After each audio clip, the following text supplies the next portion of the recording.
जी नमस्कार साथियों, good morning प्यारे बच्चों। आज हम एक नया टॉपिक है पढ़ेंगे, वो है वाक्य। और वाक्य एक ऐसा टॉपिक है जहां से कोई भी एग्जाम हो प्यारे बच्चों, क्वेश्चन 5 आए या 50 आए, वाक्य से किसी न किसी रूप में क्वेश्चन हमेशा पूछा जाता है। और ये आपको ध्यान रखना है कि एक तो सरल, मिश्र और संयुक्त वाक्य का क्वेश्चन होता है, जो हम रचना के आधार पर वाक्य के 3 भेद पढ़ते हैं। इसके अलावा फिर अर्थ के आधार पर जो वाक्य के 8 भेद होते हैं, वहां से भी क्वेश्चन हो सकता है। और या फिर विधेय और उद्देश्य के आधार पर जो हम सरल वाक्य की पहचान करते हैं, वाक्य के अंग या अवयव, वहां से भी क्वेश्चन होता है। तो क्वेश्चन की वेराइटी के हिसाब से टॉपिक को लेके आगे बढ़ते हैं, वाक्य वाला। अब 3 टॉपिक हमारे सीक्वेंस में चलेंगे। पहले हम वाक्य पढ़ेंगे, फिर वाच्य पढ़ेंगे और फिर पढ़ेंगे काल, और उसके बाद नंबर आएगा रस, छंद और अलंकार का। क्योंकि जब आप सेंटेंस समझ में आ गया, आपको सेंटेंस में दिए गए संज्ञा, सर्वनाम, विशेषण, क्रिया, क्रिया विशेषण, अव्यय, निपात सब का पता चल गया, विराम चिन्हों का पता चल गया, वर्णमाला का पता चल गया, और संधि, विच्छेद और समास आपको आ गए। अब आप आराम से प्यारे बच्चों छंद की पहचान कर लोगे, क्योंकि वहां हम वर्णों में ही मात्रा लगा के छंद की पहचान करते हैं। वहां सेंटेंस में ही हमें रस बताना होता है, वहां सेंटेंस के अंदर ही हमें प्यारे बच्चों अलंकार बताना होता है। इसी वजह से हम कंटिन्यू सीक्वेंस में आपके टॉपिक लेके आ रहे हैं। चल, टॉपिक है हमारा वाक्य।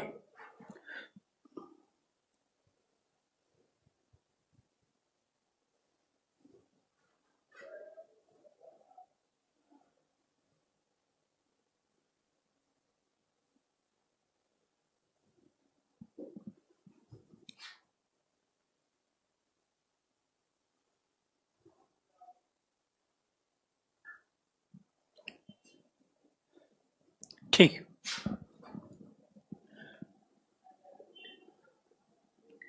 वाक्य पहला क्वेश्चन बना परिभाषा।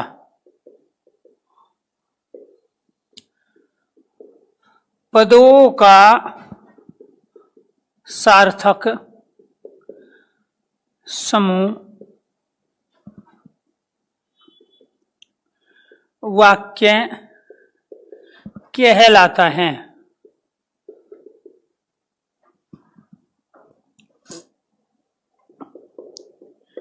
जैसे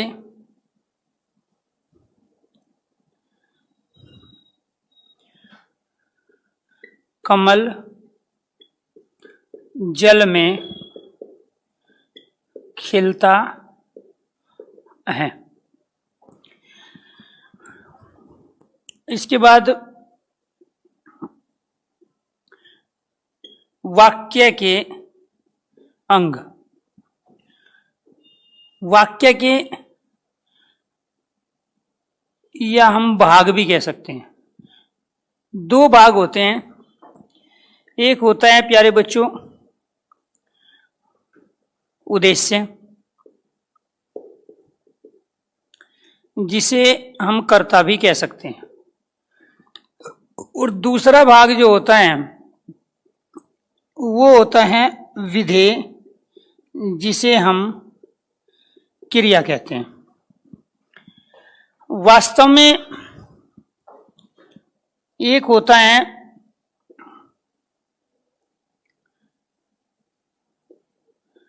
उद्देश्य का विस्तार, कर्ता के लिए प्रयुक्त होने वाले शब्द।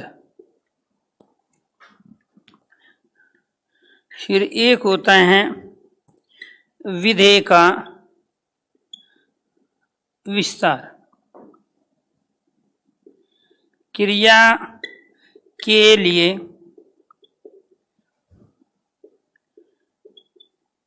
प्रयुक्त होने वाले कर्म आदि शब्द। इसके बाद क्वेश्चन जो बना हमारा, अब इसका देखो। जैसे राम पुस्तक पढ़ता है, घोड़ा गाड़ी खींचता है।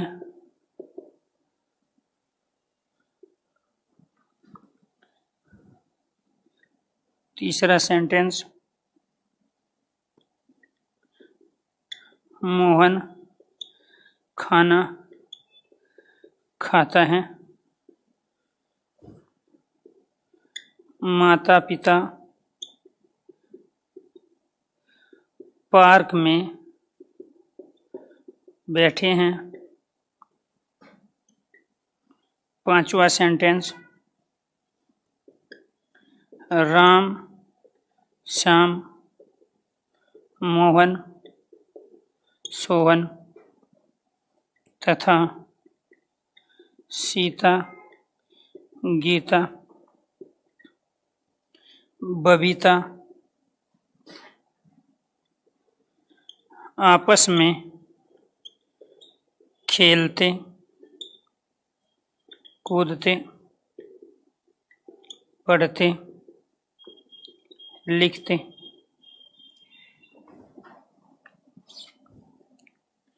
खाते पीते हैं।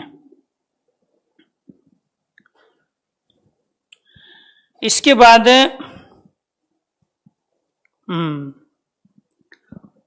आदि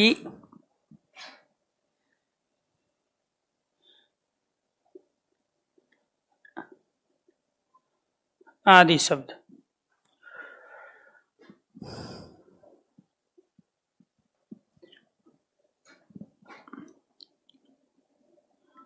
घोड़ा गाड़ी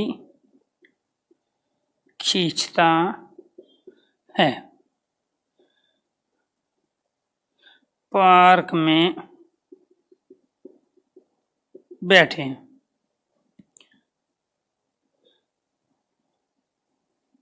बबीता खाते पीते। क्लियर? अब दिखाई देगा ना, अब कुछ नहीं कट रहा है आपका।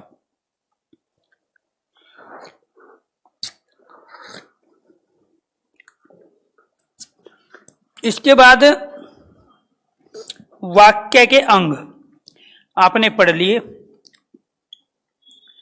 वाक्य के अवयव, वाक्य के तत्व वो होते हैं 6। एक योग्यता, दूसरा क्रमबद्धता, तीसरा स्पष्टता, फोर्थ आकांक्षा, फिफ्थ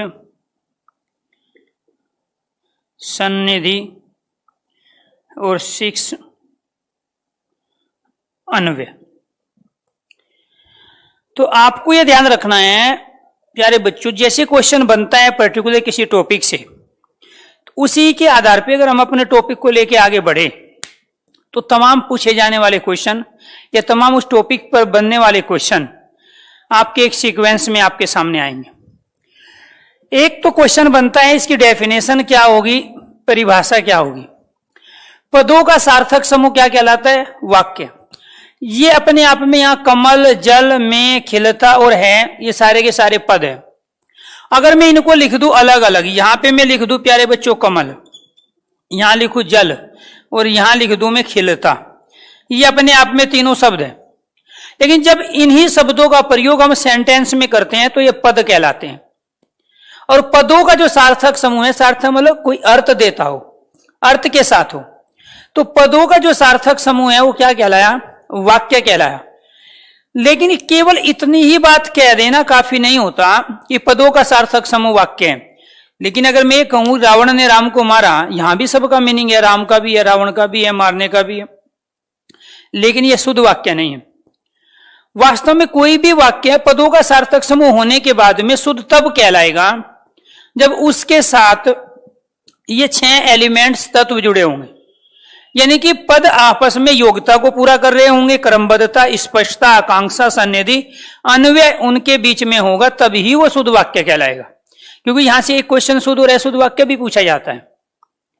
तो किसी भी वाक्य का सही होना केवल पदों के सार्थक समूह पे डिपेंड नहीं है, बल्कि पदों के बीच में योग्यता भी होनी चाहिए। अगर मैं कहूं कि अग्नि से पौधे सींचे जाते हैं, तो अपने आप में पदों का समूह है और इसका अर्थ भी है, लेकिन यह वाक्य शुद्ध नहीं है, क्योंकि आग जलाने का काम करती है, अग्नि जलाने का काम करती है, सींचने का काम नहीं करती। इसीलिए वहां पदों के बीच में योग्यता ना होने की वजह से अग्नि से पौधे सींचे जाते हैं, यह वाक्य अशुद्ध है, गलत वाक्य। तो एक क्वेश्चन तो हमारा बना वाक्य के अवयव और तत्व का, एक क्वेश्चन बना प्यारे बच्चों वाक्य के अंग अर्थात भाग, और एक क्वेश्चन बना डेफिनेशन। 3 क्वेश्चन आपके सामने है। तो पदों का सार्थक समूह वाक्य कहलाएगा, ये बात ठीक है। यहाँ पे कमल जल में खिलता है, ये आपस में एक दूसरे से जुड़े हैं। यहाँ विभक्ति भी आ गई, आप पढ़ चुके हो कारक, इस अधिकरण में पेपर।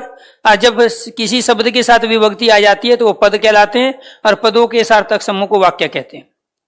जब किसी शब्दों का प्रयोग इस तरह से ना करके हम सेंटेंस में प्रयोग कर लेते हैं तो वो शब्द नहीं रहते, पद बन जाते हैं, और पदों का सार्थक समूह वाक्य कहलाता है। वाक्य के अंग जिस प्रकार हमारे शरीर के 2 भाग हैं, एक तो प्यारे बच्चों यहां जहां आप बेल्ट बांधते हो इससे ऊपर वाला भाग है, और एक इससे नीचे वाला भाग है। ऐसे ही वाक्य के भी 2 भाग होते हैं, एक कर्ता वाला और एक क्रिया वाला। तो आपको यह ध्यान रखना है कि यहां जो कर्ता वाला भाग है उसको हम कहते हैं उद्देश्य, और जो क्रिया वाला भाग है उसे हम क्या कहते हैं, विधेय। सेंटेंस के अंदर बहुत सारे शब्द हम ऐसे प्रयोग करते हैं जो कर्ता के लिए काम करते हैं, और कुछ शब्द ऐसे प्रयोग करते हैं हम सेंटेंस के अंदर जो क्रिया के लिए काम करते हैं। तो जो सेंटेंस के अंदर वाक्य के अंदर कर्ता के लिए जो शब्द हम प्रयोग कर रहे हैं उन्हें कहते हैं प्यारे बच्चों हम उद्देश्य का विस्तार, और जो क्रिया के लिए हम प्रयोग करते हैं उन्हें कहते हैं हम विधेय का विस्तार। सरल या साधारण वाक्य की पहचान हमेशा हम उद्देश्य और विधेय के ही आधार पे करते हैं। तो वाक्य के अंदर एक कर्ता वाला पार्ट होता है और दूसरा पार्ट होता है क्रिया वाला। तो यानी कि वहां हम ये देखते हैं कि इस सेंटेंस में कितने कर्ता और कितने क्रिया, उनके आधार पे हम सरल या साधारण वाक्य पहचान सकते हैं। दूसरा क्वेश्चन अपने आप में ये होता है कि वाक्य के कितने अंग या भाग होते हैं, 2 होते हैं, कौन कौन से, उद्देश्य और विधेय। ये तो कोष्ठ में मैं आपको समझाने के लिए लिखा हूं, क्योंकि आप पहली बार उद्देश्य और विधेय पढ़ रहे हो। हम वहां पे कर्ता नहीं कहेंगे ना, हम क्रिया कहेंगे, हम वहां उद्देश्य ही कहेंगे। तो वास्तव में एक तो उद्देश्य वाला और एक विधेय वाला 2 भाग होते हैं पूरे सेंटेंस में, और उस 2 भाग में जो हम शब्द प्रयोग कर रहे हैं, जैसे राम पुस्तक पढ़ता है, इसमें राम कर्ता है यानी कि उद्देश्य, और पढ़ता क्रिया है यानी कि विधेय। तो ये कर्ता है, ये विधेय। लेकिन ये पुस्तक क्या है, वहां क्वेश्चन पूछा जाएगा पुस्तक बताइए क्या है, और वहां 4 ऑप्शन आपको देंगे, उद्देश्य, विधेय, उद्देश्य का विस्तार या विधेय का विस्तार। तो आपका आंसर होगा विधेय का विस्तार, क्योंकि ये पुस्तक किसके लिए आता है, पढ़ना क्रिया के लिए। तो इसका मतलब ये हुआ कि क्रिया और कर्म दोनों के दोनों विधेय कहलाते हैं। तो यहां पर ये जो काम कर रहा है ये किसके लिए, क्रिया, वर्ब के लिए काम कर रहा है। तो इसीलिए आपको ये ध्यान रखना है कि कर्ता के लिए जिन शब्दों का हम प्रयोग करेंगे उन्हें तो कहेंगे उद्देश्य का विस्तार, और लेकिन क्रिया के लिए जिन शब्दों का प्रयोग करेंगे, कुछ कहना,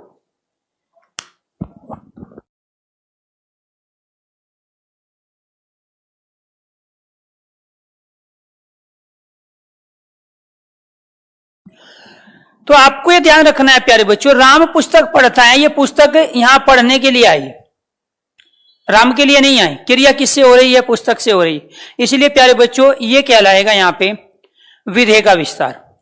यहां घोड़ा गाड़ी खींचता है, ये घोड़ा अपने आप में उद्देश्य है और खींचना यहां विधेय है, और ये गाड़ी शब्द क्या कहलाएगा, विधेय का विस्तार। क्यों, क्योंकि वो क्रिया के साथ आया है, वो क्रिया के रोल को बता रहा है। खींचा क्या जाता है, गाड़ी, घोड़ा नहीं खींचा जाता, घोड़ा तो खींचता है उसको, तो खींची क्या जा रही है, गाड़ी। तो इसलिए यहां जो गाड़ी है प्यारे बच्चों, यहां पे ये पुस्तक है, ये दोनों के दोनों विधेय का विस्तार है। दोनों के दोनों क्या है, विधेय का विस्तार। ये उद्देश्य हुआ, ये विधेय हुआ, ये विधेय का विस्तार। ये उद्देश्य हुआ घोड़ा, खींचता विधेय हुआ, गाड़ी विधेय का विस्तार। मोहन खाना खाता है, खाना विधेय हुआ, मोहन करता यानी कि उद्देश्य हुआ, और खाना क्या है प्यारे बच्चों, खाया जा रहा है इसलिए कर्म है, और कर्म क्या कहलाता है, विधेय का विस्तार। माता पिता पार्क में बैठे हैं, यहाँ माता और पिता दोनों करता है, और बैठना यहाँ पे क्रिया है, वर्ब, ये उद्देश्य कहलाया, ये विधेय कहलाया। बैठने का कार्य कहां हो रहा है, पार्क में, तो ये विधेय का विस्तार कहलाया। क्लियर। इसके बाद राम श्याम मोहन सोहन तथा सीता गीता बबीता, ये सारे के सारे करता है, यानी कि सारे के सारे उद्देश्य है। फिर क्या है, आपस में खेलते कूदते पढ़ते लिखते खाते पीते हैं, ये सारी खेलते कूदते पढ़ते लिखते खाते पीते क्या है, क्रिया है, अर्थात विधेय है। लेकिन आपसे वो पूछेगा ये आपस में क्या है, और आप कहोगे सर ये उद्देश्य का विस्तार है, लेकिन नहीं भाई, राम श्याम मोहन सोहन आपस में थोड़े चिपकेंगे, यहां क्रिया आपस में हो रही है, खेलना कूदना पढ़ना लिखना खाना पीना। वो कह रहे हैं ना आपस में क्या करते हैं, खेलते कूदते पढ़ते लिखते हैं, तो ये आपस में क्या कहलाया, अपने आप में विधेय का विस्तार। और ये क्या कहलाए प्यारे बच्चों, विधेय। अब दूसरा क्वेश्चन मेरा ये है कि इस सेंटेंस में कितने उद्देश्य कितने विधेय हैं, इस सेंटेंस में कितने उद्देश्य कितने विधेय हैं, और इस वाले सेंटेंस में कितने उद्देश्य कितने विधेय हैं। दूसरा क्वेश्चन ये होता है जो आरओ एआरओ में पूछा जाता है, बाकी जगह भी पूछा, आरओ एआरओ में तो 100% आता ही है। आरओ एआरओ मतलब समीक्षा और सहायक समीक्षा अधिकारी। सेंटेंस दे दिया, बीच में भी बताइए 1 2 3 4 5 6 7 उद्देश्य हो गए। अब क्रिया कितनी हुई, विधेय कितने हुए, आप गिनोगे 1 2 3 4 5 6 7 उद्देश्य 6 विधेय। क्वेश्चन गलत, क्योंकि आप पढ़ चुके हो संयुक्त क्रिया, और संयुक्त क्रिया में दो क्रिया एक साथ शुरू होती है और एक साथ समाप्त होती है। तो वहां प्यारे बच्चों ये खेलना कूदना अलग अलग क्रिया नहीं है, संयुक्त क्रिया है। जैसे खेलना शुरू होगा तो कूदना भी शुरू होगा, हाँ जैसे कूदना बंद होगा तो खेलना भी बंद होगा, दोनों क्रिया एक साथ शुरू एक साथ समाप्त, तो संयुक्त क्रिया।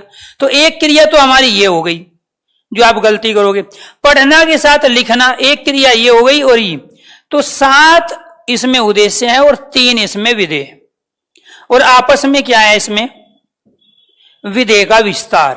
क्लियर। तो ये क्या थे प्यारे बच्चों हमारे, एक तो आपकी डेफिनेशन थी, वाक्य के अंग थे उद्देश्य विधेय, उद्देश्य का विस्तार, कर्ता के लिए जो प्रयुक्त होते हैं, क्रिया के लिए प्रयुक्त होने वाले क्रिया के लिए क्या आ रहा है, पुस्तक आ रहा है, गाड़ी आ रहा है, खाना आ रहा है, यहाँ पार्क आ रहे हैं, इसके बाद यहाँ आपस में आ रहे हैं। क्लियर। अब वास्तव में विधेय अर्थात कर्ता के लिए कैसे आएंगे उसका सेंटेंस देखो।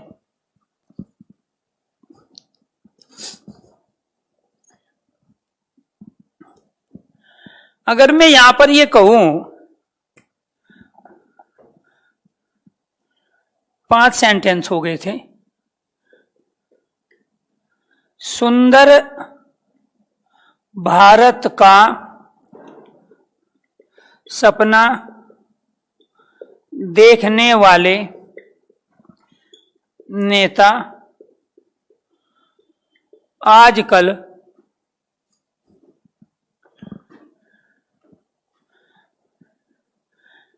नेता व साधु आजकल जेल में पड़े हैं। अब मैं पूछ रहा हूं कि इसमें आपको ये बताना है कि उद्देश्य क्या है, विधेय क्या है, और उद्देश्य का विस्तार क्या है और विधेय का विस्तार क्या है। अगर आप इस चीज को समझ गए तो समझ लो आपने सरल वाक्य साधारण वाक्य सीख लिया, और आपने वाक्य के जो अंग होते हैं दो वो भी आपने जो क्वेश्चंस आता है वो भी। सुंदर भारत का सपना देखने वाले नेता व साधु आजकल जेल में पड़े हैं, इसमें आपको उद्देश्य विधेय उद्देश्य का विस्तार और विधेय का विस्तार बताना है।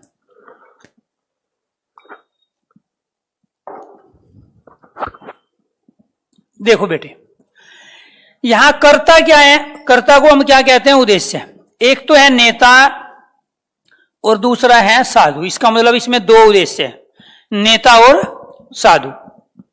क्लियर। दूसरा ये आपको ध्यान रखना है, जेल में पड़े हैं, ये पड़े हैं क्या है, इसमें विधेय अर्थात क्रिया है। अब ये सुंदर भारत का सपना देखने वाले, अब बहुत सारे बच्चे कहेंगे सर सपना देखना भी तो क्रिया है, लेकिन जब आप सपना देखते हो तो सुबह उठ के ये नहीं कहते कि मैं तो बहुत थका हुआ हूं, रात भर बहुत कार्य किया, सपने देखे थे। सपना हमेशा अर्धचेतन अवस्था में होता है, तो इसलिए वो क्रिया नहीं माना जाता। तो यहां पर ये सुंदर भारत का सपना देखने वाले, ये कहलाएगा उद्देश्य का विस्तार। और ये आजकल जेल में ये कहलाएगा विधेय का विस्तार। तो ये क्या है प्यारे बच्चों, ये है उद्देश्य का विस्तार। और ये क्या है, उद्देश्य। और ये क्या है, विधेय। और ये क्या है प्यारे बच्चों, विधेय का विस्तार। यानी कि ये तो थे इसमें कर्ता, और कर्ता को हम क्या कह रहे हैं, उद्देश्य। और ये कर्ता के लिए आने वाले शब्द क्या थे, सुंदर भारत का सपना देखने वाले। सुंदर भारत का सपना कौन देख रहे हैं, नेता साधु। इसलिए नेता और साधु के लिए तो आए हैं यहां से लेके यहां तक।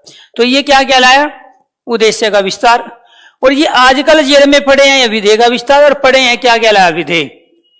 तो मैं सिर्फ ये समझाना चाह रहा हूं कि जहां एक उद्देश्य एक विधेय हो, सरल वाक्य, जैसे इन सब में एक उद्देश्य एक विधेय, एक उद्देश्य एक विधेय, एक उद्देश्य एक विधेय, तीनों सरल वाक्य हुए। जहां दो उद्देश्य एक विधेय हो, दो उद्देश्य हो गए, माता पिता दो कर्ता हो गए, एक विधेय हो गया बैठना, सरल वाक्य।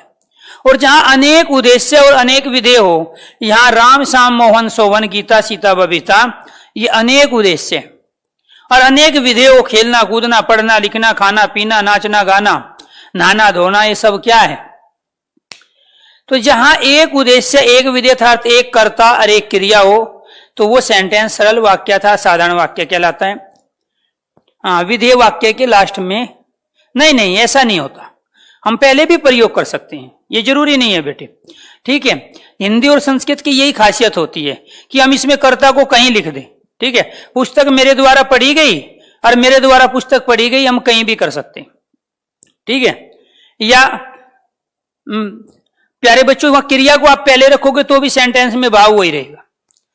तो ये आपको ध्यान रखना है कि माना यह जाता है कि हम कर्ता का प्रयोग पहले करते हैं, लेकिन वहां हम ये ध्यान रखना है कि सेंटेंस को समझाते समय छोटे बच्चे होते हैं, बोलना सीखते हैं, उनको नहीं पता होता है कि कर्ता का प्रयोग पहले करना होता है।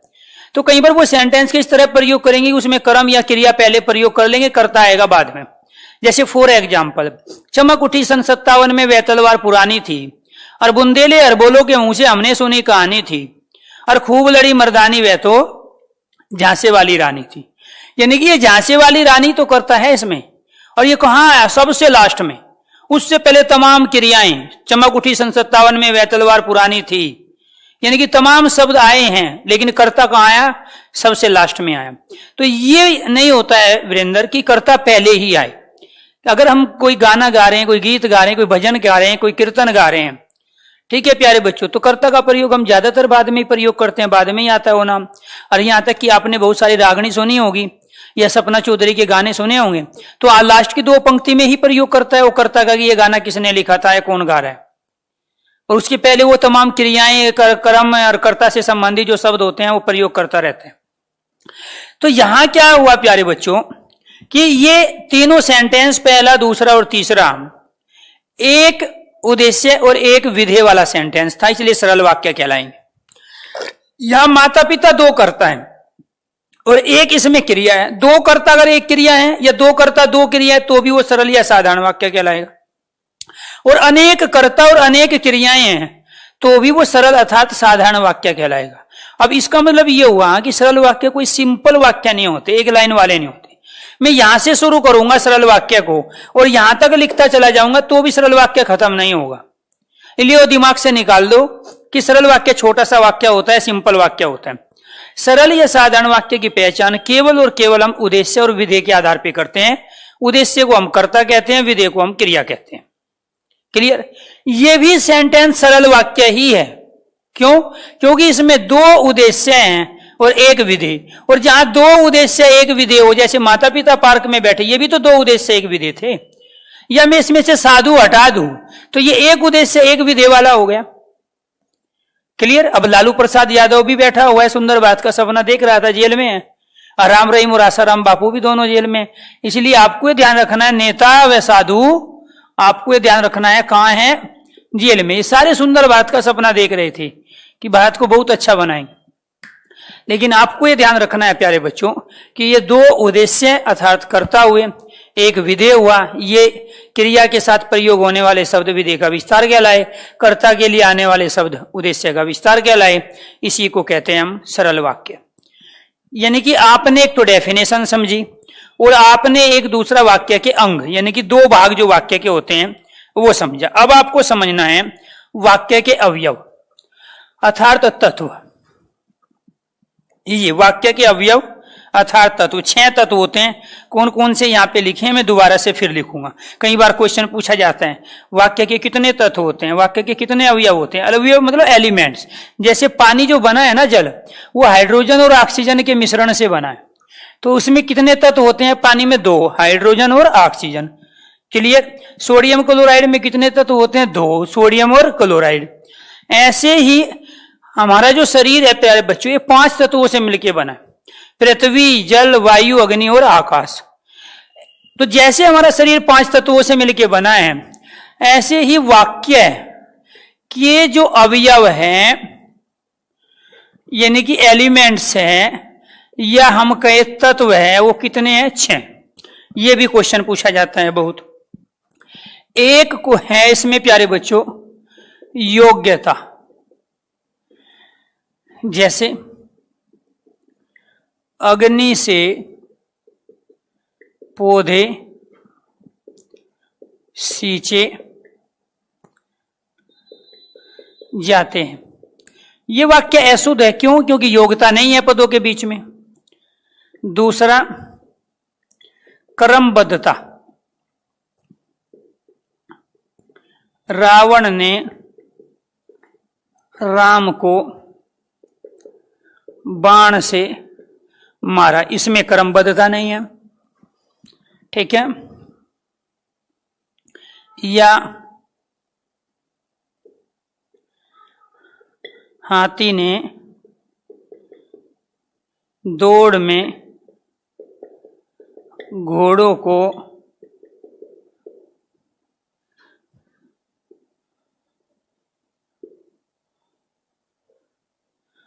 पछाड़ दिया। तीसरा स्पष्टता।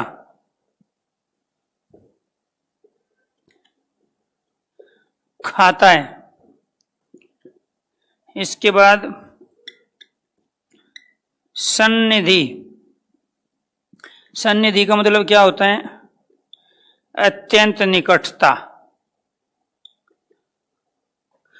पदों का पास पास रहना। राम ने रावण को मारा। राम ने रावण को मारा। इसके बाद आकांक्षा कहते हैं इच्छा, अभिलाषा। जैसे राजा दशरथ के 4 थे। इसके बाद अन्वय, कर्ता कर्म क्रिया का सही स्थान पर प्रयोग। जैसे नाटक मेरे द्वारा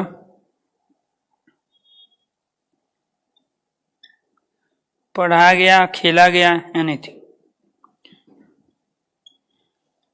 मेरे द्वारा नाटक पढ़ा गया।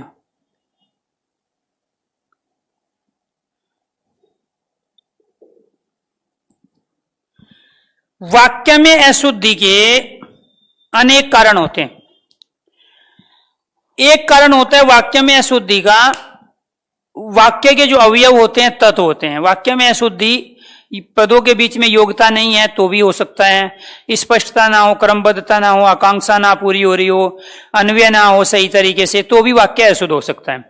इसके अलावा वाक्य में अशुद्धि लिंग और वचन के कारण भी होती है। आप अनेक के स्थान पर अनेकों का प्रयोग करोगे तो प्यारे बच्चों वो अपने आप में वाक्य अशुद्ध है। आप एक वचन के स्थान पे बहुवचन, बहुवचन के स्थान पे एक वचन का प्रयोग करोगे तो वाक्य है। स्त्रीलिंग शब्द के स्थान पे पुल्लिंग और पुल्लिंग के स्थान पे स्त्रीलिंग प्रयोग करोगे तो वाक्य है अशुद्ध। इसके अलावा कारक विभक्तियों की वजह से भी वाक्य अशुद्ध होगा। ठीक है, मैंने 10 रुपए की पुस्तक खरीदी, तो 10 रुपए की खरीदी या 10 रुपए में खरीदी, वो में आएगा कि की आएगा? तो परसर्ग अर्थात कारक चिन्ह विभक्तियों की वजह से भी वाक्य अशुद्ध होता है।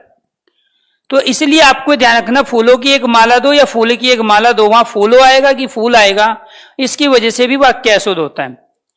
और दी गई वर्तनी के आधार पर भी वाक्य में शुद्धि और अशुद्धि देखी जाती है।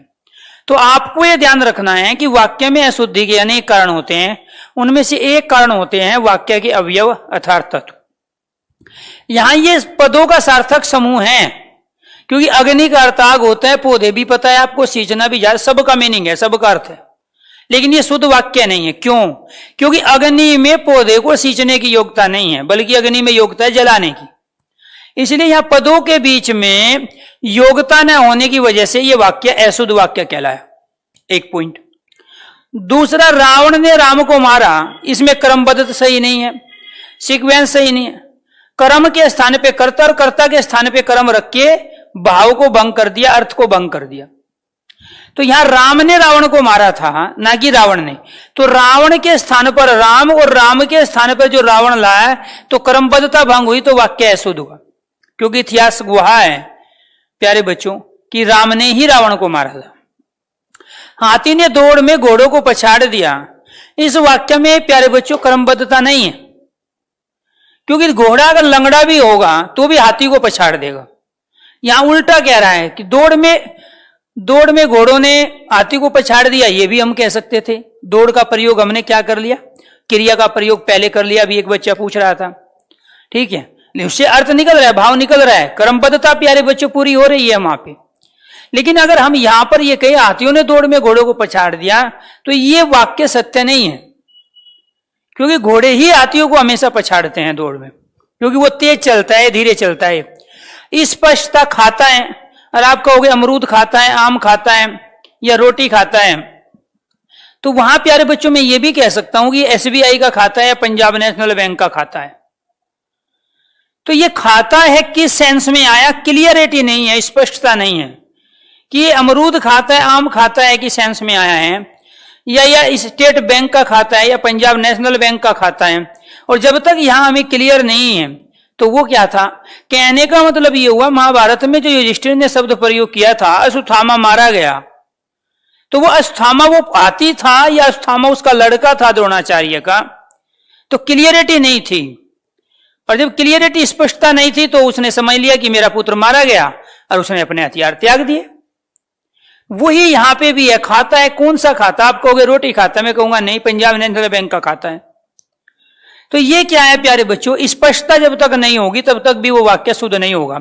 सन्निधि का मतलब होता है अत्यंत निकटता, पदों का पास पास में होना चाहिए। अगर मैं कहूं राम ने और 5 मिनट के बाद बोलूं रावण को बाण से मारा था, तो आप इसको वाक्य नहीं मानोगे। जैसे कोई वक्ता बोलता है, राहुल गांधी या मायावती या मोदी, एनीथिंग, बहुत सारे नेता बोलते हैं, आपने देखा होगा। तो जब उनके बीच में प्यारे बच्चों सन्निधि नहीं रहती, तो पब्लिक उठ के चलने लगती है। कहने का मतलब ये एक सेंटेंस बोल दिया, इन लोगों ने 60 साल तक शासन किया, फिर अगले वाला सेंटेंस बोल नहीं रहा है, बहुत देर हो गई, तो पब्लिक का मोह भंग हो जाता है, वो सुनना ही नहीं चाहता।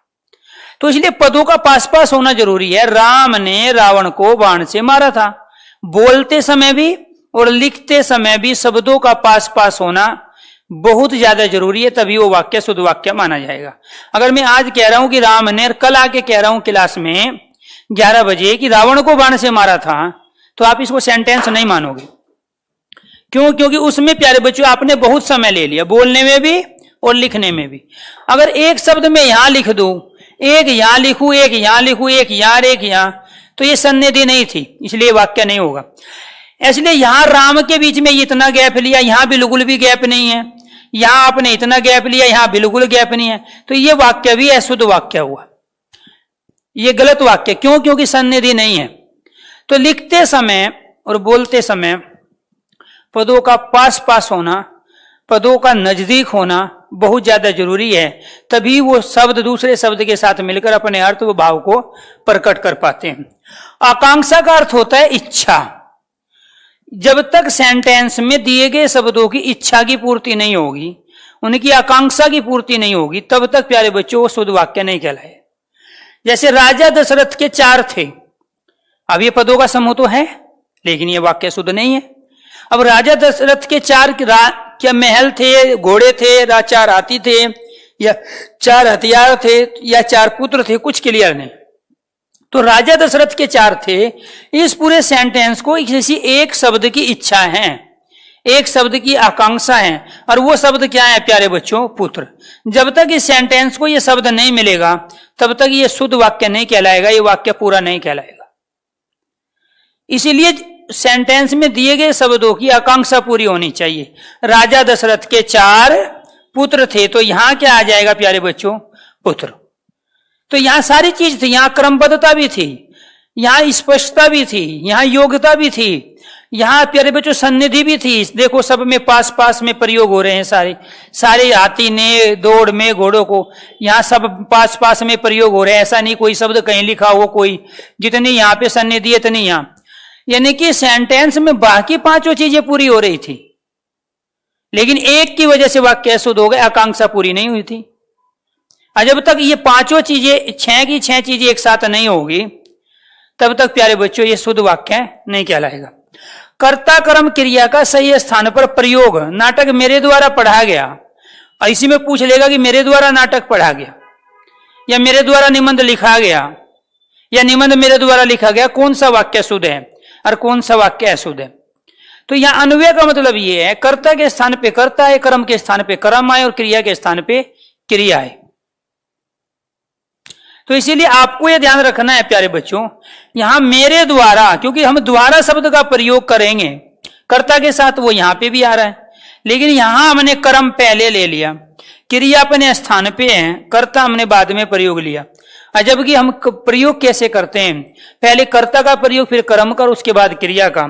यहाँ कर्ता आया, यहाँ कर्म आया, ये क्रिया आया, इसीलिए इसमें अन्वय है। तो अन्वय की वजह से ये वाक्य शुद्ध कहलाए, और अन्वय न होने की वजह से ये वाक्य अशुद्ध कहलाया।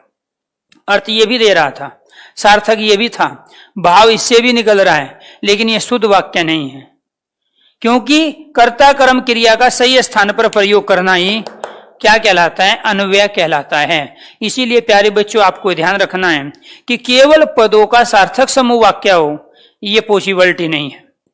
उन पदों के सार्थक समूह में 6 तत्वों का होना भी जरूरी है। उनमें पदों के बीच में जो आप सेंटेंस में प्रयोग कर रहे हो, योग्यता होनी चाहिए, ठीक है। दूसरे प्यारे बच्चों, उनके अंदर क्रमबद्धता होनी चाहिए।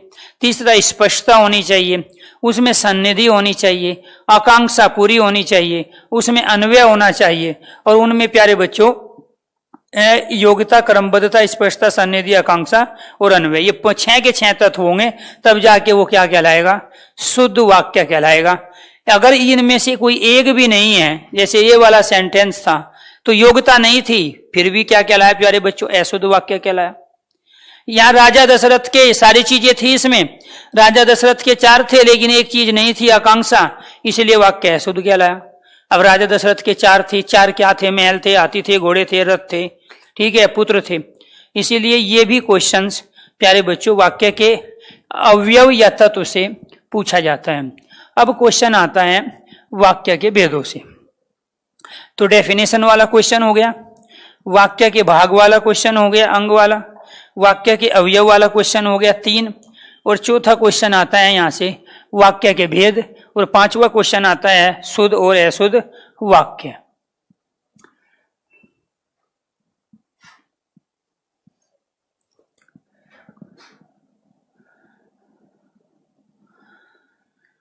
वाक्य के 2 भेद होते हैं।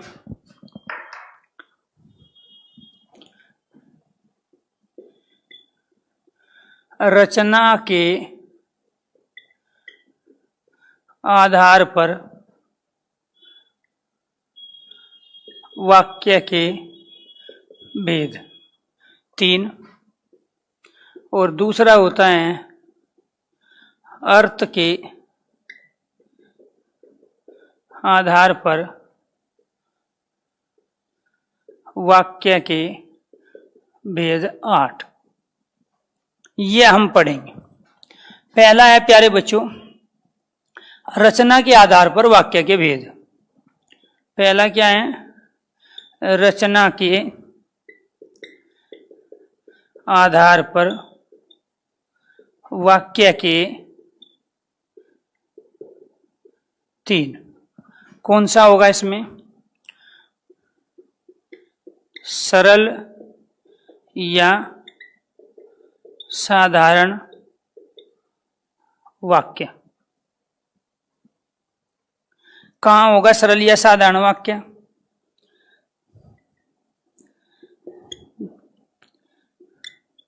एक उद्देश्य, एक विधेय हो तो क्या कहलाएगा? सरल वाक्य। दूसरा,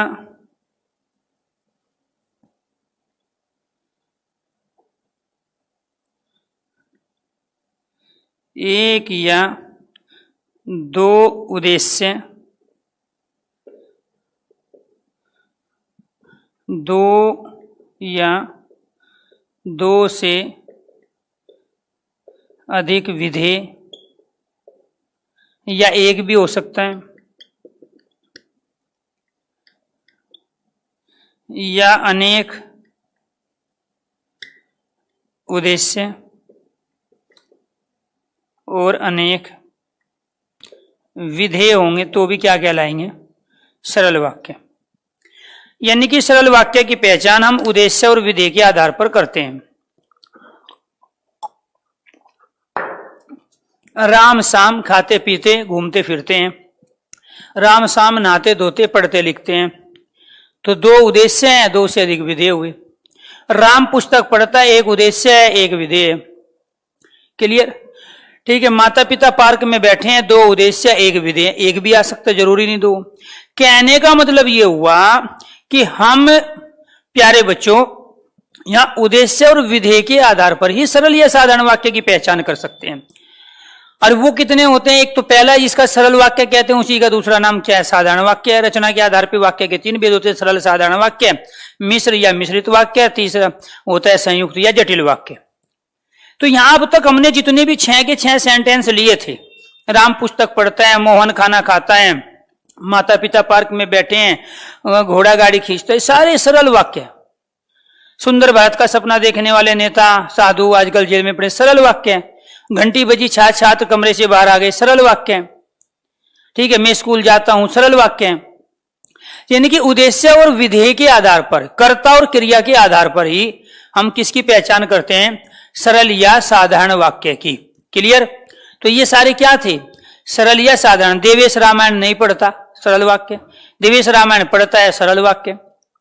देवेश से रामायण नहीं पढ़ी जाती, सरल वाक्य। क्यों? यहां देवेश क्या है प्यारे बच्चों? उद्देश्य। पढ़ना क्या है यहां? विधेय। एक उद्देश्य, एक विधेय है। रामायण अपने आप में क्रम है, यानी कि वो विधेय का विस्तार हुआ। तो ये सब क्या कहलाते हैं? सारे के सारे सरल वाक्य कहलाते हैं। जो आपने वाक्य के अंग पढ़े वही सारे क्या है? सरल या साधारण वाक्य। अब दूसरे पढ़ो। ये क्वेश्चन भेद वाले भी पूछे जाते हैं। रचना के आधार पे वाक्य के कितने भेद होते हैं? 2। कौन कौन से? रचना के आधार पे वाक्य के 3 भेद और अर्थ के आधार पे वाक्य के 8 भेद।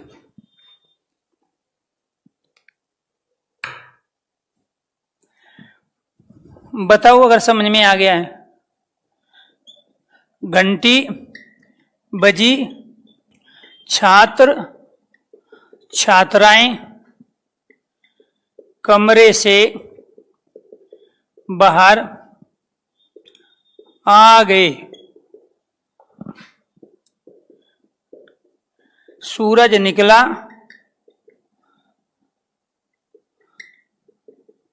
अंधेरा भागा।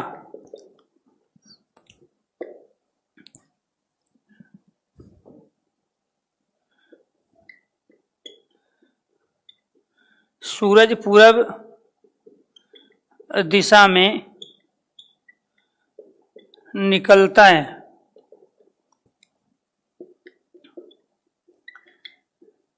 हिमालय पर्वत उत्तर दिशा में स्थित है। ये क्या कहलाए? सारे सरल वाक्य। राधा नाचती है, मोर जंगल में नाचते हैं, सरल वाक्य है। राधा नाचती है, ये भी है। उद्देश्य और विधेय, कर्ता और क्रिया के आधार पे। तो आपको ये ध्यान रखना है, यहां घंटी बजी, कुछ बच्चे क्या करेंगे, घंटी बजी इसलिए छात्र अपने पास से लगाएंगे, इसलिए इसमें तो कहीं नहीं है यहां, इसलिए ये प्यारे बच्चों चारों के चारों सरल वाक्य है। यानी कि यहां आपको ध्यान रखना है, उद्देश्य और विधेय के आधार पर हम पहचानेंगे। तो जहां प्यारे बच्चों एक उद्देश्य हो, एक विधेय हो, सरल वाक्य है। दो उद्देश्य, दो विधेय हो, सरल वाक्य है। दो उद्देश्य, एक विधेय हो, सरल वाक्य है। अनेक उद्देश्य, अनेक विधेय हो तो सरल वाक्य है।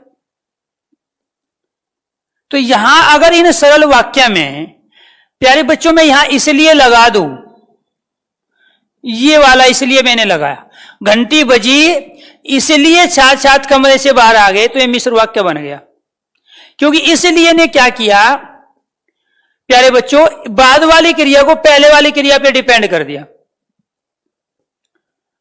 यहां पे अगर सूरज निकला और अंधेरा भागा, मैं यहां और लगा दूं तो ये संयुक्त वाक्य बन गया। क्योंकि अंधेरा भागा एक अलग सेंटेंस है, सूरज निकला एक अलग सेंटेंस है। दो सेंटेंस को और ने जोड़ने का काम कर दिया, इसलिए क्या कहलाया? संयुक्त वाक्य। अगर मैं यहां इसलिए को हटा के यहां और का प्रयोग कर दूं, तो प्यारे बच्चों आपको ये ध्यान रखना है, ये घंटी बजी छात्र कमरे से बाहर आ गए, ये सरल वाक्य था। घंटी बजी इसलिए छात्र कमरे से बाहर आ गए, ये मिश्र वाक्य है। और घंटी बजी और छात्र कमरे से बाहर आ गए, ये संयुक्त वाक्य है। क्योंकि अब आपको देखना पड़ेगा कि कहां क्रियावाद वाली पहले पे डिपेंड है, कहां दो अलग अलग सेंटेंस को जोड़ा गया है। और प्यारे बच्चों जब हम किसी अव्यय निपात का प्रयोग नहीं करते, क्योंकि वो टॉपिक में करा चुका हूं आपको पहले ही, तो इसका मतलब यहां क्या आएगा? अल्प विराम आएगा। घंटी बजी ये अलग सेंटेंस, और छात्र कमरे से बाहर आ गए ये अलग सेंटेंस, ना इनको जोड़ा गया ना डिपेंड किया गया, इसलिए सरल वाक्य हुआ। तो आपको यह ध्यान रखना है कि जब हम विराम चिन्ह का प्रयोग करते हैं, तो प्यारे बच्चों ऐसा नहीं है विराम चिन्ह का प्रयोग केवल यहां सरल वाक्य में होगा। यानी कि किसी अव्यय के स्थान पर अगर विराम चिन्ह का प्रयोग कर रहे हैं तो वो सेंटेंस सरल वाक्य ही रहता है।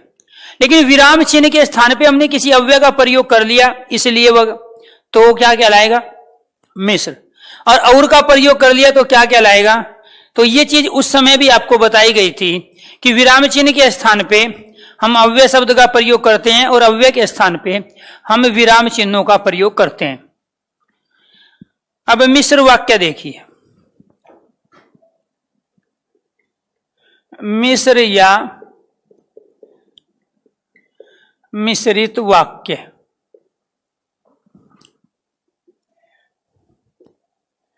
वाक्य में दो क्रियाएं परस्पर निर्भर आश्रित होती है।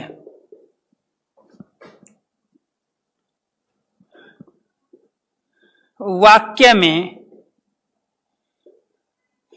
एक क्रिया के होने से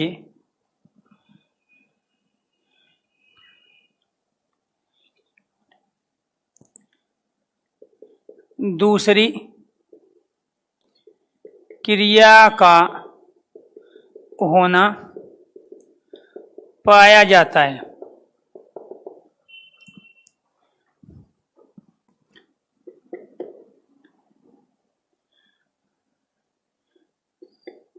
दो उपवाक्य वाक्यांश वाक्य को निम्न समुच्चय बोधक अव्यय।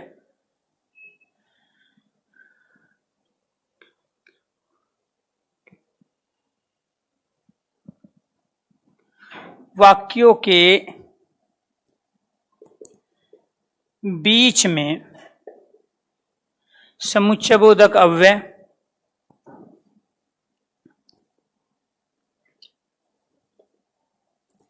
की, तो, इसलिए, क्योंकि, चूंकि, ताकि, जिससे कि,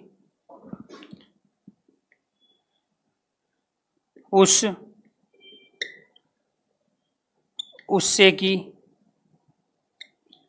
जिसने, उसने, ज्यों, त्यों, जैसे, वैसे, जैसा, वैसा, जितनी, उतनी।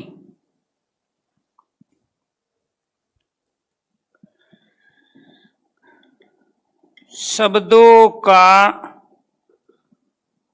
प्रयोग होता है। तीन में से कोई भी एक कंडीशन याद रख लो। यानी कि वाक्य में जहां दो क्रिया हो और दोनों क्रिया परस्पर डिपेंड हो, निर्भर हो, आश्रित हो, वो मिश्र वाक्य। या ये कहे कि वाक्य में एक क्रिया के होने से ही दूसरी क्रिया का होना पाया जाता हो, वो भी प्यारे बच्चों मिश्र वाक्य। या फिर दो उपवाक्य यानी कि सब सेंटेंस, वाक्यांश, वो भी सब सेंटेंस कहलाता है। या वाक्य के बीच में समुच्चयबोधक अव्यय आ जाए इनमें से, तो वो भी क्या कहलाता है, मिश्र वाक्य। तो मिश्र वाक्य का ही दूसरा नाम मिश्रित वाक्य है। जैसे प्यारे बच्चों में यहां पे एग्जांपल ले लेता हूं, कुछ दिखाई तो दे रहा है ना सब कुछ, ठीक।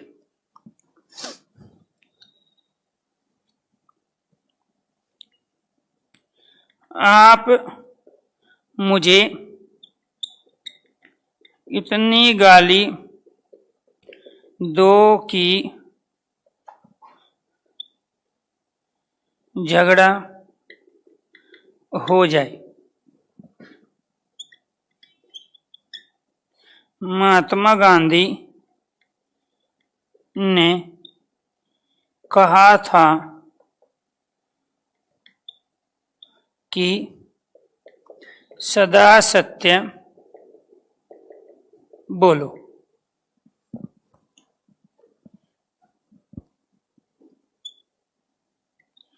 चुनाव निष्पक्ष हुए तो परीक्षा भी निष्पक्ष यानी कि ईमानदारी से निष्पक्ष होगी। सूरज निकला इसलिए अंधेरा भागा। ये यहां क्या है, सूरज। क्लियर? चलो बाकी दिखाई देगा नहीं आपको, एक और लिख लेते हैं।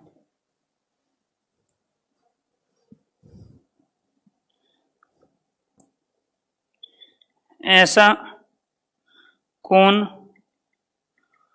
भारतीय, दिखाई दे रहा है ना, ऐसा कौन भारतीय होगा जिसने चंद्रशेखर आजाद का नाम न सुना हो।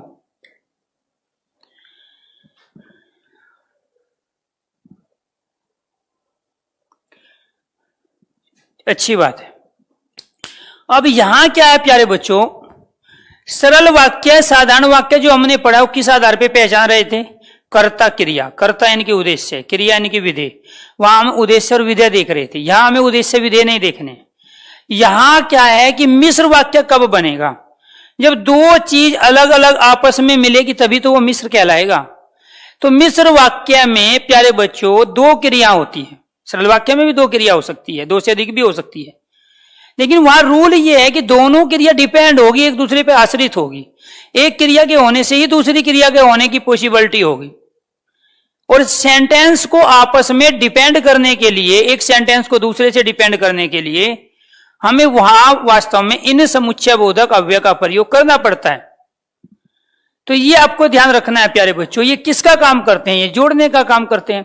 तो यहां ये अव्यय क्यों है? क्योंकि ये किसी लिंग वचन काल कारक में बदलते नहीं है, और मैं चूंकि ये पहली क्लास में पढ़ा चुका हूं आपको, तो इसीलिए यहां पर इन तीन कंडीशन में से कोई भी एक कंडीशन आप अप्लाई करो, अपने आप पता चल जाएगा। आप मुझे इतनी गाली दो कि झगड़ा हो जाए, तो यहां दो क्रिया कौन सी है? गाली देना, दूसरा क्या है? झगड़ा होना। दो क्रिया हुई। अब ये देखोगे क्या ये दोनों क्रिया एक दूसरे पर निर्भर है, आश्रित है, डिपेंड है? गाली दोगे तो झगड़ा होगा, और गाली नहीं दोगे तो झगड़ा नहीं होगा। तो झगड़ा किस पर डिपेंड हुआ? गाली देने पर। तो इस जब डिपेंड हुआ तो दोनों क्रिया निर्भर हुई, तो मिश्र वाक्य। एक पॉइंट। दूसरा, वाक्य में एक क्रिया के होने से दूसरी क्रिया का होना पाया जाता है। वाक्य में एक क्रिया पहले क्या हो रही है? गाली देना। दूसरी क्रिया क्या होगी? झगड़ा होना। एक क्रिया के होने पर दूसरी क्रिया का होना पाया जाए, गाली नहीं दोगे तो झगड़ा नहीं होगा। तीसरा सेंटेंस अव्यय का प्रयोग होगा, क्या है? की। ये आ गया की, कुछ नहीं करना था, ये की देखा, आंखें बंद, मिश्र वाक्य। इसके बाद में महात्मा गांधी ने कहा कि सदा सत्य बोलो। दो क्रिया क्या है? सदा सत्य बोलो। और फिर महात्मा गांधी ने कहा, तो एक तो सत्य बोलो क्रिया है, यानी कि बोलो, और दूसरी क्या है? कहा। तो प्यारे बच्चों, सत्य बोलो किस पर डिपेंड है? जो महात्मा गांधी ने कहा, निर्भर हो गई। दूसरा क्या है? एक क्रिया के होने से दूसरी क्रिया का होना पाया गया। और यहां पर क्या आ गया प्यारे बच्चों? कि तीनों कंडीशन अप्लाई हो गई। चुनाव निष्पक्ष हुए, यदि चुनाव ईमानदारी से हुए तो परीक्षा भी निष्पक्ष होगी। तो यहां पे परीक्षा का निष्पक्ष होना किस पर डिपेंड हुआ? चुनाव के निष्पक्ष होने पर। और बीच में क्या आ गया? तो। और जब तो का प्रयोग करते तो प्यारे बच्चों क्या कहलाता है? मिश्र वाक्य। सूरज निकला इसलिए अंधेरा भागा, यहां बीच में क्या आ गया? इसलिए। जहां इसलिए आता है सेंटेंस के बीच में, वो क्या कहलाता है? मिश्र वाक्य। यहां अंधेरा भागना किस पर डिपेंड हुआ प्यारे बच्चों? सूरज के निकलने पर। सूरज निकलेगा तो अंधेरा भागेगा। तो बाद वाली क्रिया अंधेरा भागना किस पर डिपेंड हुई? सूरज के निकलने पर। दो क्रियाएं थी, दोनों एक दूसरे पर डिपेंड थी, आश्रित थी। इसीलिए घंटी बजी, इसलिए छात्राएं कमरे से बाहर आ गए। घंटी बजी कारण दे रहा, इसलिए घंटी बजी, इसलिए छात्र कमरे से बाहर आ गए। तो ये भी मिश्र वाक्य है, क्योंकि छात्रों को कमरे से बाहर आना घंटी के बजने पर डिपेंड है। इसी वजह से वो क्या कहलाएगा? मिश्र वाक्य। और इसलिए अगर नहीं देगा, उसकी जगह अल्प विराम दे दिया तो सरल वाक्य, और दे दिया तो वही सेंटेंस संयुक्त वाक्य का बन जाएगा। अब इसमें मैं अगर कर दूं सूरज निकला और अंधेरा भागा, अब क्रिया डिपेंड नहीं है। अंधेरा भागा अलग सेंटेंस, सूरज निकलना अलग सेंटेंस, दोनों को जोड़ा गया, और के आते ही ये संयुक्त बन गया। तो वहां एक क्वेश्चन आता है कि मिश्र वाक्य को संयुक्त वाक्य में बदलो, ठीक है, या संयुक्त वाक्य को मिश्र वाक्य में बदलो, या सरल वाक्य को मिश्र या संयुक्त में बदलो। कैसे करोगे? अगर आप और इसलिए की जगह वहां प्यारे बच्चों अल्प विराम लगा दोगे तो सरल वाक्य। सूरज निकला, यहां अल्प विराम लगाओ, अंधेरा भागा, सरल वाक्य। मिश्र वाक्य में बदलना है, सूरज निकला इसलिए अंधेरा भागा, इसलिए लगाओ तो मिश्र वाक्य। सूरज निकला और अंधेरा भागा तो यह बन गया संयुक्त वाक्य। ऐसे घंटी बजी अल्प विराम, छात्र कमरे से बाहर आ गए, सरल वाक्य। घंटी बजी इसलिए छात्र कमरे से बाहर आ गए, मिश्र वाक्य। घंटी बजी और छात्र कमरे से बाहर आ गए, संयुक्त वाक्य। तो यानी कि आप जब क्रिया डिपेंड कर रहे हो तभी तो मिश्र वाक्य बनेगा। तो इसीलिए आपको ध्यान रखना है, ऐसा कौन भारतीय होगा जिसने चंद्रशेखर का नाम ना सुना हो? यहां क्या आ गया? जिसने। यहां पे क्या है? ये जिसने। यहां ऐसा कौन भारतीय होगा जिसने चंद्रशेखर का नाम न सुना हो? सुना हो किस पर डिपेंड है? ऐसा कौन भारतीय होगा? बाद वाली चीज पहले वाली पे डिपेंड होगी। चंद्रशेखर का नाम न सुना हो, ऐसा कौन भारतीय होगा? तो जहां दो क्रियाएं हो, एक दूसरे पर डिपेंड हो, मिश्र वाक्य कहलाता है। एक क्रिया के होने से दूसरी क्रिया का होना पाया जाता हो, मिश्र वाक्य कहलाता है। इनमें से किसी से कोई एक अव्यय का प्रयोग हो जाए तो वो अपने आप ऑटोमेटिक मिश्र वाक्य बन जाएगा। ऐसे हजारों एग्जाम्पल ले सकते हैं हम।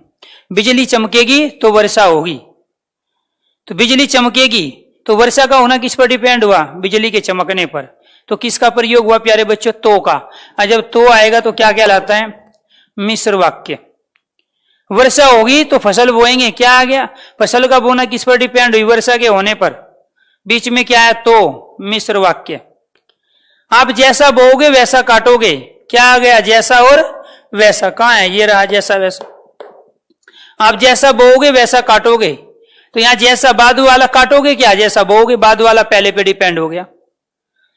ठीक है, जितनी आमदनी उतना खर्च, तो यहां क्या आ गया? जितनी और उतनी, मिश्र वाक्य हो गया। जो ही मैंने आपको देखा तो ही आप भाग खड़े हुए। तो यहां प्यारे बच्चों देखना और भागना एक दूसरे पर डिपेंड हुआ। मैं देखता नहीं तो आप भागते नहीं। तो यहां क्या आ गया? ज्यों और त्यों। ठीक है, मैंने उसके बारे में जैसा सुना था वह वैसा ही निकला। तो मैंने उसके बारे में जैसा सुना था, जैसा और वैसा, मिश्र वाक्य। जैसा सुना था वैसा निकला। वैसा निकलना किस पे डिपेंड हुआ? जैसा सुना पे। ठीक है, उस पंखे को उतार के लाओ जो सालों से खराब पड़ा है। उस पंखे को उतार के लाओ जो सालों से खराब पड़ा है। तो जो का भी प्रयोग हम इसमें करते हैं। किसका प्रयोग करते हैं? जो सालों से खराब पड़ा है। बाकी पंखे नहीं लाने, खराब पड़ा उतार के लाओ। ये डिपेंड हुई दोनों। और किसने डिपेंड की? इस जो ने। ठीक है, तो आपको ध्यान रखना है उस पंखे को उतार के लाओ जो सालों से खराब पड़ा है। तो ये भी क्या कहलाएगा प्यारे बच्चों? मिश्र वाक्य अर्थात मिश्रित वाक्य। तो ये मिश्रित वाक्य की तीन कंडीशन हुई। क्रिया निर्भर रहेगी, डिपेंड। पहली क्रिया के होने से दूसरी क्रिया पाई जाएगी। पंखा खराब था तो उतार के लाने की बात हो रही है, पंखा खराब नहीं होता तो उतार के लाने की बात नहीं होती। क्लियर? बाकी पंखे को उतारने के लिए नहीं कह रहा है, उस पंखे को कह रहा है जो खराब था। इसके बाद में जो अलग अलग वाक्य, वाक्यांश या दो वाक्य हो सकते हैं, एक सरल वाक्य या दो सरल वाक्य हो सकते हैं। जब उनमें दोनों की क्रिया एक दूसरे पर डिपेंड होगी या उसमें से इनमें से किसी समुच्चय बोधक अव्यय का हम प्रयोग करेंगे तो प्यारे बच्चों वो क्या कहलाएगा? मिश्र या मिश्रित वाक्य।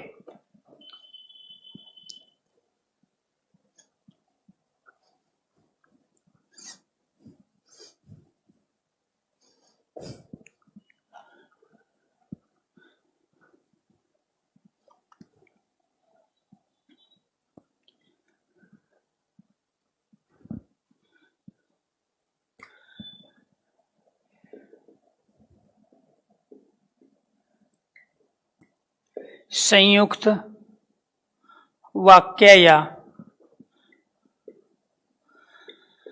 जटिल वाक्य। संयुक्त वाक्य का ही दूसरा नाम क्या होता है? जटिल वाक्य।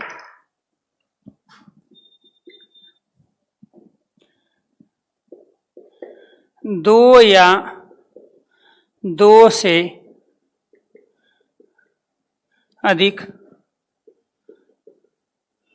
उपवाक्य यानी कि सब सेंटेंस,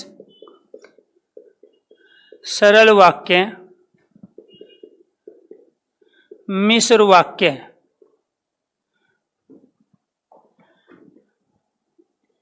किसी समुच्चय बोधक अव्यय द्वारा जुड़े होते हैं।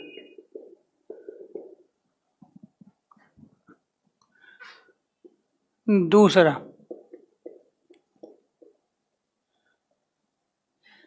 समुच्चय बोधक अव्यय और तथा अथवा वे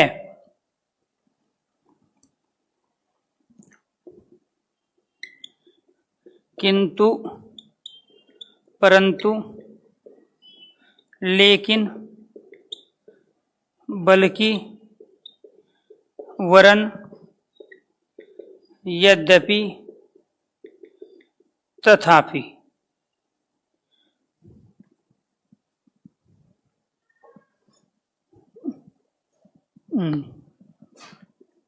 या का भी प्रयोग करते हैं। आदि ये आपको दिखाई दे तो क्या कहलाएगा?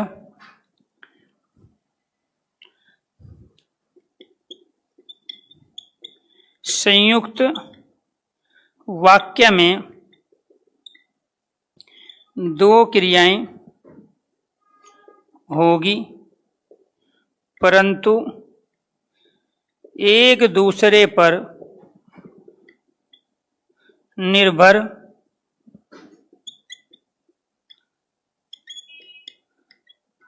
आश्रित नहीं होती है। इन तीन में से कोई एक बात याद रख लो। सर आज समझ में आ गया, इतना पढ़ा क्लियर आज हुआ, बहुत अच्छी बात। देखो सारी चीजें आज ही समझ में आई है, ठीक है। पहले जितने भी टॉपिक आपने पढ़े थे तो ये चीजें आपको ध्यान रखना है। मैंने एक नहीं बेटे, जो भी आपके दिमाग में, मैं ये मान के चलता हूं मेरे साथ जो बच्चे जुड़े हैं उनके सबके अलग अलग लेवल है। एक है कि मेरे बताते ही समझ जाएंगे, एक है बहुत समझाने पे भी नहीं समझते हैं। तो मैं ध्यान ये रखता हूं कि हर तरह का बच्चा, जिसने पहले बहुत ज्यादा पढ़ लिया हो, बहुत ज्यादा टीचरों से पढ़ लिया हो, किसी को दिक्कत ना। और मैं इसलिए आपके क्वेश्चंस का आंसर भी नहीं देता, ठीक है, क्योंकि आपने पढ़ा है बिना सीक्वेंस के, इधर उधर दाएं बाएं। आपकी आदत क्या होती है कि कोई क्वेश्चन है आपसे नहीं हुआ, सर से इसका आंसर पूछ लो। ये कभी नहीं कहा आपने कि सर इस टॉपिक को बता दो ताकि हम इसका आंसर अपने से दे सके। आपका हमेशा मोटिव रहा कि सर इसका आंसर बता दे, और मैं कभी नहीं बताया जब भी बच्चों ने मेरे से पूछा है। और ज्यादातर आप लोग में से भी कई बार फोन करके पूछते हैं या व्हाट्सएप वगैरह पे भेजते हैं, मैं तब भी आंसर नहीं देता, क्योंकि अगर मैंने उसका आंसर दे दिया तो वो फिर रट लिया उसने चीजें। प्यारे बच्चों, हर क्वेश्चन के पीछे कोई ना कोई लॉजिक होता है, कोई ना कोई स्टेटमेंट होता है और कोई ना कोई कॉन्सेप्ट होता है।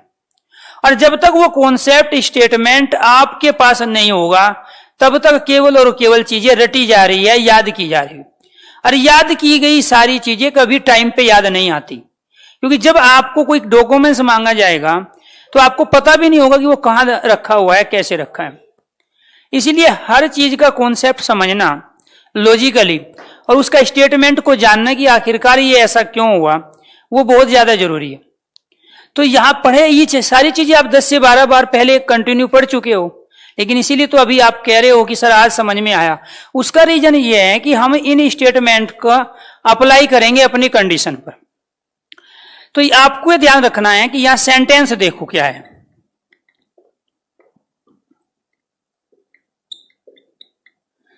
सूरज निकला और अंधेरा भागा। अब ये दो अलग अलग सेंटेंस है, एक सूरज का निकलना और एक अंधेरे का भागना, और दोनों सरल वाक्य है, यानी कि सिंपल सेंटेंस। हमने इस अव्यय के द्वारा दो अलग अलग सेंटेंस को क्या किया, जोड़ दिया। तो जहां भी समुच्चय का अर्थ होता ही जोड़ना है। जब हम दो अलग अलग चीजों को एक साथ लेके आते हैं तो उसको हम समुच्चय कहते हैं। तो यहां ये किसी लिंग वचन काल कारक में परिवर्तित हो नहीं सकता, इसलिए अव्यय कहलाया। तो जब इनमें से किसी एक अव्यय का प्रयोग हम करते हैं और वो दो अलग अलग क्रियाओं को या दो अलग अलग सेंटेंस को आपस में जोड़ने का काम करता है, तब वो कहलाता है संयुक्त या जटिल वाक्य। या फिर यहां में सेंटेंस ये लू, रणवीर या रणधीर में से कोई एक जाएगा। अब ये आपसे पूछेगा कि बताइए सरल वाक्य है, मिश्र वाक्य है या फिर संयुक्त वाक्य है। तो यहां क्या कह रहे हैं, रणवीर और रणधीर ये दो कर्ता हुए, ये जाएगा यहां पे क्या है, क्रिया हुई। और कर्ता क्रिया के आधार पे हम संयुक्त को पहचान नहीं सकते, क्योंकि वो तो सरल वाक्य के अंदर कंडीशन आती है। यहां पे ये या का प्रयोग किया, और यहां क्या है कि ऐसा समुच्चय बोधक अव्यय दो अलग अलग चीजों को आपस में जोड़ने का काम करता है। तो रणवीर या रणधीर में से कोई एक जाएगा, क्रिया एक थी, कर्ता दो थे, या का प्रयोग किया, इसीलिए यहां पर ये जो या आया है इसने यहां संयुक्त किया, किनको, दो कर्ताओं को। इसलिए ये भी वाक्य संयुक्त वाक्य कहलाएगा।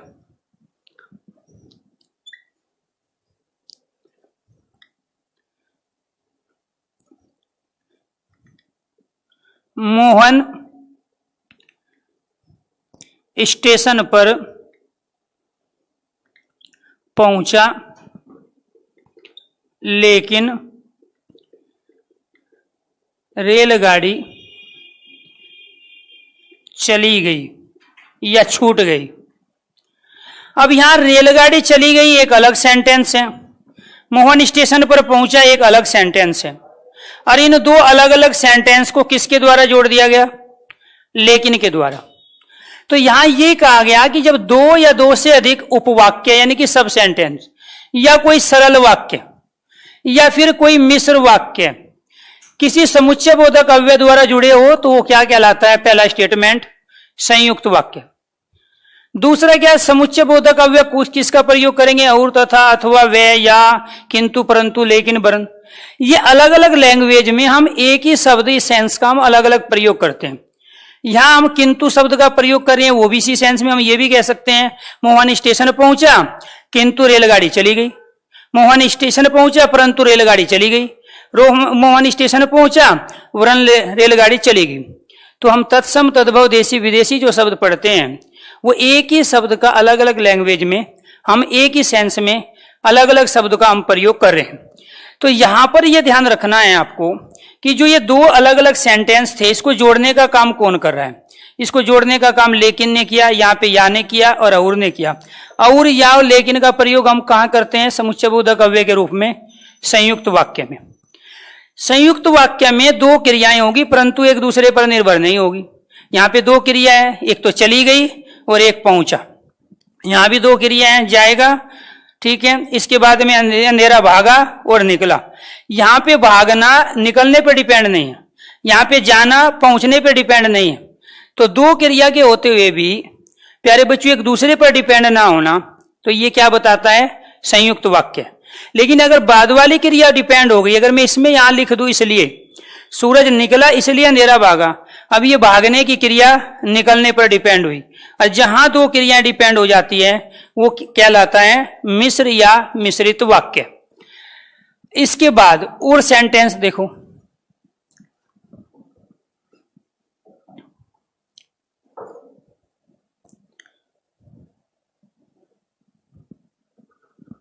हो गया टाइम? ठीक है, बस एक सेंटेंस।